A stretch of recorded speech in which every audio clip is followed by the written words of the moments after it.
One of the most important events in Culpeper's history, and our nation's, was the Civil War. Playing an important role in the conflict, Culpeper was left decimated. Working to rebuild Culpeper, the tenets of a Chamber of Commerce were at play in a very influential manner immediately following the end of the Civil War. I think one of the most important elements of decimation was the loss of human life and that same contribution to the community. Being a southern town, they had switched to the currency of the Confederacy, which basically was worth nothing after the Civil War. Due to the winter encampment here, the Union winter encampment of 63-64 was the ruination, really, of our forests because they needed those trees. Other points of decimation were the destruction of structures. All that combined, we were left with a very depressed economy. It was an agricultural economy for the most part, and it had gone downhill, if you will, through not having been tended to properly for some 4 years. And by 1882, many of the leaders in the community got together and formed what probably was the precursor of the chamber, and it was the Commercial and Industrial Association, to promote and improve and build on the material interest in Culpeper. That was established in 1882. Banking was a big piece of the economic growth, and those bankers were very involved in what the chamber was doing, very involved. And I think it's probably accurate to say that, by the end of the Civil War, there was no real banking industry in Culpeper, yet there was a tremendous need for one. Culpeper's banking community began with a number of banks, eager to help bring Culpeper back from the hardship of the Civil War. Competition abounded, and some fared better than others. Ultimately, it settled out between two very constructive but rival banks, and they each made contributions to the chamber. And a lot of the early chamber activity was centered through the banks in terms of leadership. These banks gave their people time to participate in the community. But these three people came from different persuasions of the economics, and they realized that there just needed to be some centering of activity to further the business climate in the community. So they formed initially a triumvirate of three people, and then they said, oops, we got this wrong. This isn't going to work just centered through the three of us. We need to have a board of directors. And very quickly, within less than a year, they had 15 members on their board, and that was the early formation of the Chamber of Commerce in Culpeper. The chamber was organized by three members: J.L. Frey, president; A.L. Goodloe, secretary; L. Frank Smith, treasurer. Mr. Frey was involved with the bank and very actively involved. They were all involved with the organization and structure of the community. And I think the chamber, I think they helped engineer things to make things happen. And they were the leaders of our community in its early days. In the early 1900s, the economy was largely agricultural. Feed stores, dry goods, and farm supplies dominated the Culpeper landscape. I can remember as a kid watching cows come down Davis Street. I've seen pictures of turkeys being driven down Davis Street. It was a big to-do. Agriculture was sort of the king here. And let me give you an example. In the fall, the banks would give away wall calendars. And normally you would think wall calendar from the bank would have a picture of the bank on it, but no, these calendars had pictures of livestock. There would be beef cattle, there'd be dairy cattle, but there wouldn't just be beef or dairy cattle, they would be the specific breeds. So that sort of gives you a sense of how important agriculture was in the community. And the major businesses, farm implement, hardware stores, Farmers Co-op, they were sort of a big part of the chamber's activity in those periods of time. I think if you look at what was happening in the farming industry directly on the farms, it was changing from a very manual type of industry to a mechanization that occurred. And some of those folks moved from the farm to other employment. And the organizations that were brought in provided that type of employment for those folks. Yeah. Over the years, the Culpeper community and the Chamber of Commerce grew in different ways, with representatives of the Chamber helping to lead the way to make a more balanced economy. Was that it went from being a major dairy producing, we had a number of dairy farms, a number of dairy cows, to being a farm, an operation where dairies probably don't exist. We have a few dairies left in the county now, but back in the day, we had over 100 dairies in Culpeper County. Some mercantile began to emerge, and largely through the sewing industry. It was a fairly typical thing in the South, throughout the South, to have garment manufacturing as a industry in a community, and Culpeper was no exception. They had a silk mill here, and they also had the Southern Garment Company emerge, and that gave a little bit of diversity to the economy. But as you can well imagine, it really wasn't dragging males off the farm and putting them to work in industry. It was largely giving certain ladies an opportunity to go into these sewing factories and do certain work. And then things like utilities began to come. The Power and Light Company was formed, and the telephone company began to emerge. And it wasn't much more sophisticated than a couple of tin cans and a string early on. But telephone changed the community quite a bit back in the 30s and 40s and early 50s. With more infrastructure in place and a business community beginning to bloom, more leaders stepped forth to shape Culpeper into what it would ultimately become. One of those more notable leaders was Giles Miller. Mr. Miller came to Culpeper, I think, in the mid-30s. He spearheaded and brought a lot of businesses here. He was on the Federal Reserve Board at the time that they decided to locate their facility here. I think he was on Chesapeake and Potomac's board and had lots to do with Culpeper remaining a major center of the telephone company. And he was on the Maryland Virginia Milk Producers Board, and which was reflective of his interest in agriculture. Oh, sure.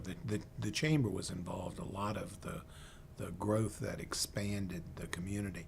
I can remember when the boundaries of Culpeper were expanded from its 1 square mile, and the effort was made to incorporate significantly the size of the town. We had about 2,500 people then, and they wanted to expand the town, and that was a huge effort. And it produced positive results. The chamber was involved. It was very supportive of that effort. We now have about 16,000 people in the town of Culpeper versus 2,500 in the 60s. It tells you what occurred through the growth that was engineered and driven by the chamber. In the 60s, on the other hand, you saw a lot of emphasis on recruiting new industries, and most of that activity came out of the Chamber of Commerce. And they brought in a lot of good businesses. Growth and change, the two go hand in hand. As the commercial landscape began to take root, cultivated by the Chamber of Commerce, the Chamber itself had to plant new roots as well, more than a few times. There have been a lot of them. I can remember when it was in the Lewis Pharmacy, old Lewis Pharmacy location. Then it went next door to the Holt Wilson, who was executive director then, had the old townhouse next door, which are no longer there. It's now part of the bank parking lot. But they had a number of different locations in the community. They literally came out of the basement. Their first chamber office, and there is a wonderful picture of that, which was in the basement, English basement of Forbes Row. which was the 100 block of South Main Street, basically where the current Union Bank parking lot was a set of row houses, and downstairs was the Chamber's first office in 1914. Shortly after that, I don't know exactly how many years, they moved to a back corner office on the southwest corner of the A.P. Hill building, and they operated there for a number of years. And then a spot came available over on the south side of West Davis Street, and they combined it with the Cavalry Museum, and the Chamber was in the back and the Cavalry Museum was in the front, so I guess that was our first visitor center, so to speak. Later on, they wanted to take it upscale another notch, and so the Chamber, the Chamber didn't move from that location, but the Cavalry Museum did, which expanded the Chamber's presence on West Davis Street. The museum moved over to what is now the Copper Fish. And then ultimately the depot came into play because of the renovation and the tremendous redevelopment of East Davis Street and the depot. And that was the catalyst for the Chamber moving down to the depot. But all along the way, the Chamber has continued to make steady progress in terms of its presence and profile and influence in the community. And now having its own office in a viable commercial location, to me, is important. It sends a clear message about its importance in economic development in this community. As with any progress, there's bound to be a stumble. One of Culpeper's stumbles was our downtown. And it wasn't until the 60s that you saw the Davis Street economy change dramatically when it started drifting downhill. And then, of course, it was the late 60s, early 70s when the rural aspect of Culpeper began to change. And then in the 70s, it kind of just died. As the big boxes moved into the north end, a lot of the commerce moved from the center of the town to the outskirts. The downtown had a tough time figuring out what it was. And the Chamber and a number of people, the Culpeper Renaissance, did really a very wonderful job of turning the downtown around. Renaissance tried to come up with some way to salvage Davis Street, and it was, it really had to take its time to get there, but it began to come back in the late 90s, and of course, like I said, now, I mean, we got a great downtown.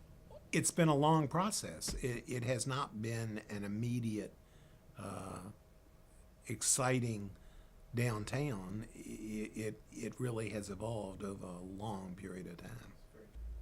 They just sort of put it together piece by piece, and then all of a sudden one day you could see what had happened, and they had done a tremendous job. For 100 years, our Culpeper Chamber of Commerce has been working to make our community better. Partnering with other local organizations, the Chamber has been in the vanguard of getting better roads, rail facilities, better postal service, and better educational opportunities. The Chamber has been a key factor in promoting schools and promoting the expansion of schools and the development of new facilities. Both Giles Miller and George Beard, as the presidents of the two banks, encouraged that. George Beard was on the school board and chair. George played a very active role in that. Mr. Miller certainly did. And I think that's important. You need to understand that it was the community leadership that realized that quality education was a major key in drawing new industry and new businesses to Culpeper. The educational summit that we had, the businesses decided that they wanted to get the educators involved, so we had what we called an educational summit and brought teachers and educators in along with the local business people. I had speakers from the outside, talked about the education within our community, the educational process within our community, and what the business community needed as a product of their work. That actually was the first and forerunner of what turned out to be career partners.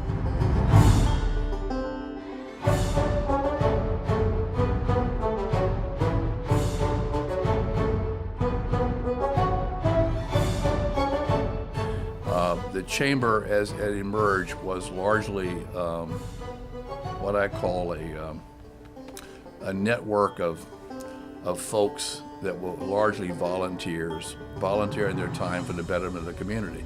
And if you want to see the who's who in the legacy of Culpeper, you don't have to go much further than to start looking down the L.B. Henready Award winners or the past presidents and chairman of the Chamber of Commerce, and you'll find the community builders who are responsible for what Culpeper was and has become today. When you look at any organization that's successful, it's not just one person. It's the team that you join. It's the team that's put together. That makes the chamber work. And that's really very much the way the chamber has worked for the last 100 years. Is that it's individuals working piece by piece, but then working within a group to get something done. And it's not fast, but it's very effective. They were all people who just felt that the community should be a better place, and it can be a better place, and if we throw our shoulder to the wheel, we'll make it a better place.